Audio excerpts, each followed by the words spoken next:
En el año 54 se hace, un año antes de golpe, se hace una nueva reforma de la ley, ahí incorpora la autarquía, ahí incorpora la gratuidad de los estudios, que estaba planteado como suspensión en el decreto del 49.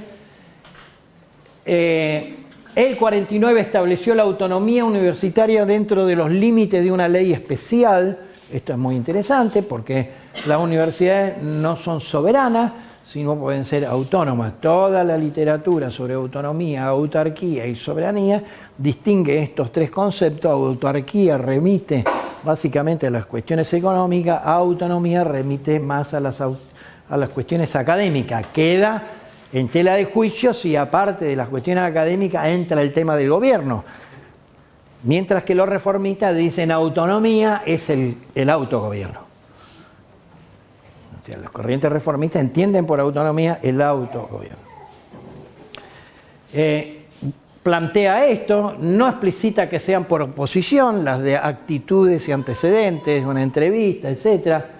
Impone la materia de doctrina nacional, ya es obligatoria para todas las carreras, y acá sí el decano designado por el rector. Ya no tenemos el sistema de ternas. ¿Sí? Y esto se muestra en el segundo plan quinquenal.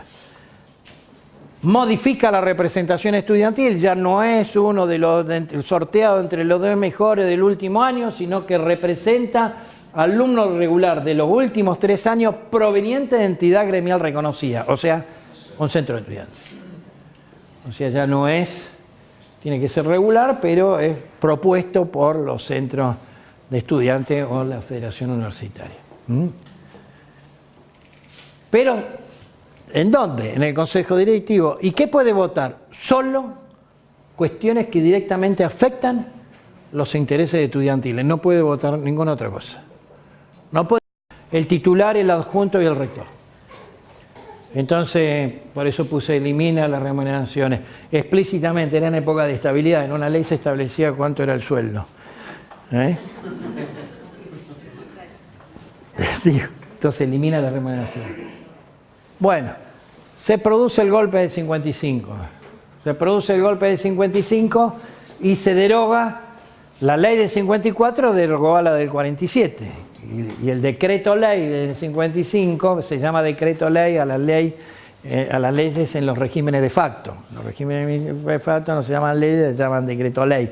El decreto ley del año 6403-1955 establece la derogación de la ley del año 54, en los considerandos califica al gobierno anterior como dictadura, regresa a la ley Avellaneda, o sea, regresa en el sentido de que a los 4 artículos de la ley Avellaneda, y le da la facultad a la universidad de editar su propio estatuto, establece el régimen jurídico de autarquía, equivalente al de personería jurídica, y establece el mítico gobierno tripartito.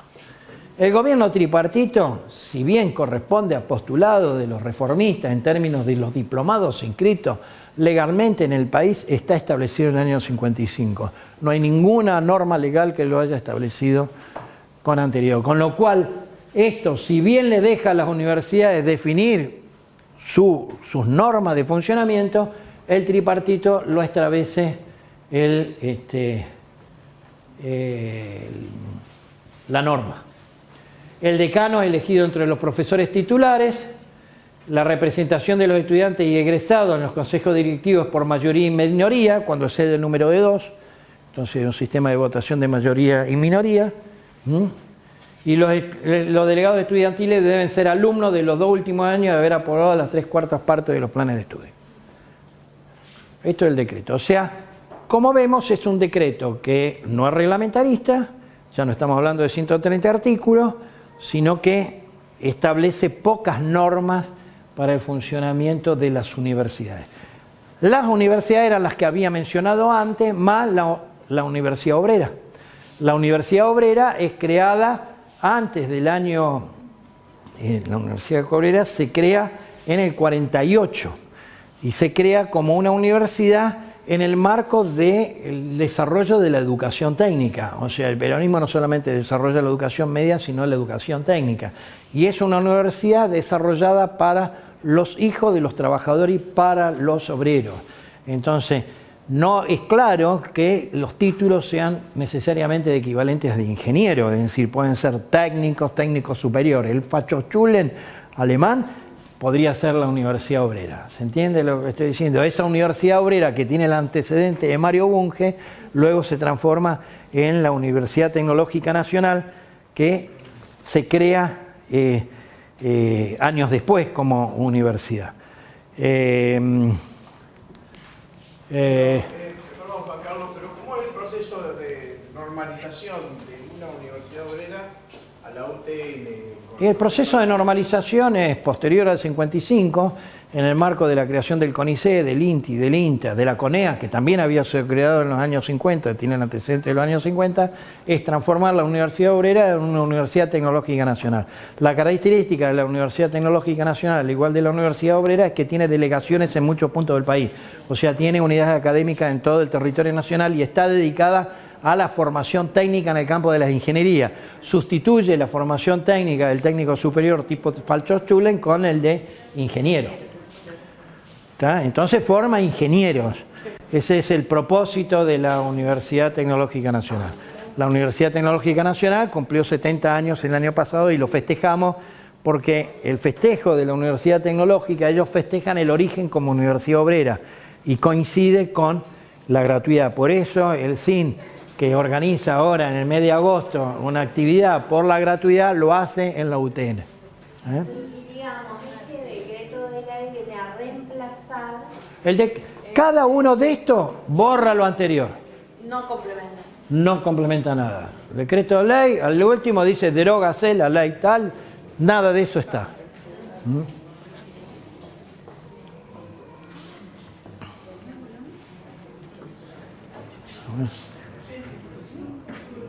¿Qué más plantea?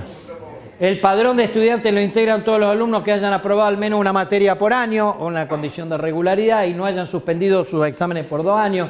No pueden ser delegados quienes desempeñen cátedra universitaria, muy interesante.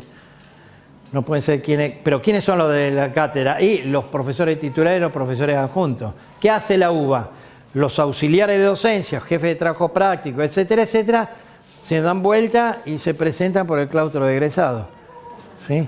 ¿Por qué está el gobierno tripartito? Porque Deloro Maine, cuando negocia con la Federación Universitaria Argentina, era mucho el cogobierno docente-estudiante. Entonces, promueve el claustro de graduado para desempatar. ¿Está claro? O sea, el claustro de graduado es una anomalía. O sea, simula que es la expresión de la sociedad que nos da una impronta de, por ejemplo, mejorar un plan de estudio, etcétera, etcétera. Pero lo graduado es una masa. Entonces, esa masa de graduados, digamos, solamente participan los que se inscriben. El diplomado inscrito, ¿vale? Que se anota. ¿Sí? ¿Quiénes son los que se anotan? Los que ya laburan en la universidad y no son profes, sino que son auxiliares de docencia. ¿Sí? Muy bien. El Consejo Superior está compuesto por el rector, los decanos, los representantes de los profesores, los estudiantes, en el número que determina cada universidad. Cada universidad por estatuto determina. No define cómo, define quiénes y los impone. Bien,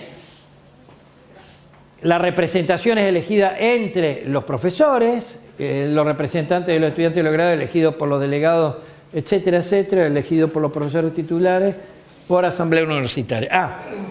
El rector es elegido por los profesores titulares en asamblea universitaria. ¿Qué más dice esta ley? Este decreto de ley. Habilita la creación de universidades privadas, artículo 28, que es reglamentada en 1958 por la ley que mencioné como ley Domingo Arena y excluye, que este es el artículo 32 y que nadie puede plantear que efectivamente hubo una purga, excluye en los concursos docentes a quien hayan realizado actos positivos y ostensibles que prueben objetivamente la promoción de doctrinas totalitarias adversas a la dignidad del hombre libre y a la vigencia de las instituciones republicanas y se hayan solidarizado con la dictadura. Textual. Pero dictadura era esa. Pero veo, en Argentina es todo muy complicado. El otro había sido elegido democráticamente, pero es tildado por dictadura, otro lo denominan la tiranía. Entonces, en la entrevista a José Luis Romero, José Luis o Luis Alberto, ya padre al hijo, José Luis. Lo entrevisto a José Luis, le digo, José Luis Romero, historiador, etcétera, etcétera, un buen tipo, entonces le digo, bueno, contame las vivencias de tu padre. Luis Alberto Romero fue el interventor de la UBA. ¿Cómo resolvió tu padre el artículo 32? Era una buena pregunta. Y me dice, con un criterio objetivo. ¿Cuál? 2. Los docentes que habían firmado el petitorio para dar el doctorado honoris causa a Eva Perón cabían dentro del 32. ¿Quién más? Los que habían firmado por la vicepresidencia de Eva Perón en el 52. Entonces, eso era lo criterio, porque había que determinar algún criterio. Entonces, la objetividad fue, todos los que habían firmado no pueden participar en los concursos.